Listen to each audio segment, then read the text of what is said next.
Pension regulator PFRDA ने वित्त मंत्री निर्मला सीतारमण से आग्रह किया है कि इस बार के बजट में एनपीएस पर मिलने वाली अतिरिक्त टैक्स छूट को 50,000 रुपए से बढ़ाकर 1 लाख रुपए किया जाए और इस टैक्स छूट को 80C से हटाकर 80 सीसीडी में रखा जाए ताकि ज़्यादा से ज़्यादा लोग एनपीएस से प्रेरित होकर इसमें ज़्यादा से ज़्यादा निवेश कर सकें। मौजूदा एनपीएस खरीदारों को टैक्स छूट मिल सके, इसकी भी व्यवस्था की जाए। सर, और क्या सिफारिशें हैं पीएफआरडीए की?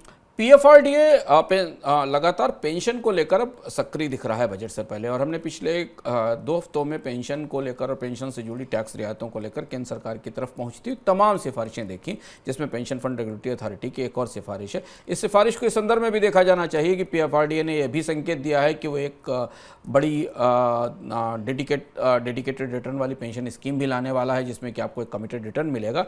जो महत्वपूर्ण बदलाव जिसका की सिफारिश की है, वो सिफारिश सरकार को टैक्स में नुकसान कराएगी, क्योंकि बड़ी सिफारिश है।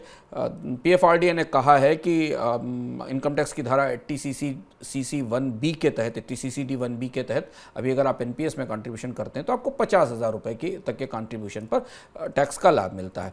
इसके अलावा 80C जो बचतों को प्रोत्साहित करने वाली धारा है और जिसमें थोड़ा आपके खर्च भी शामिल हो जाते हैं एजुकेशन, बच्चों की पढ़ाई पर, उसमें 1.5 लाख रुपए की छूट अलग से मिलती है। तो अगर कोई एनपीएस में पैसा रखता है और 1.5 लाख रुपए और बचाता है, 2 लाख रुपए की छूट हो जाती है। अब इसे बढ़ाकर अगर 50,000 और बढ़ाया जाता है एनपीएस पे, तो ये छूट 3 लाख रुपए हो जाएगी। और पीएफआरडीए का कहना है कि पेंशन में लोगों को निवेश प्रोत्साहित करने के लिए ये बढ़ोतरी की जानी चाहिए।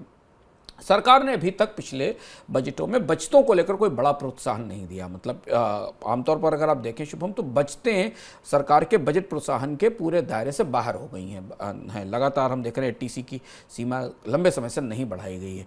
तो अगर सरकार बचतों में को प्रोत्साहन देना चाहती है तो पेंशन में बढ़ोतरी एक बेहतर विकल्प हो सकता है। इसके अलावा पीएफआरडीए ने यह भी कहा है कि पेंशन के जो इन्वेस्टमेंट हैं उनके कैपिटल गेंस के ट्रीटमेंट में भी थोड़ा सा बदलाव किया जाना चाहिए। उनका कहना है कि एनपीएस सब्सक्राइबर को कैपिटल गेंस का वही ट्रीटमेंट मिलना चाहिए जो म्यूचुअल फंड इंडस्ट्री को कई सारे मामलों में मिलता है। अब निगाहें बजट के ऊपर होंगी कि क्या वित्त मंत्री पेंशन को प्रोत्साहन देंगी इस बार बजट में टैक्स रियायतों के साथ।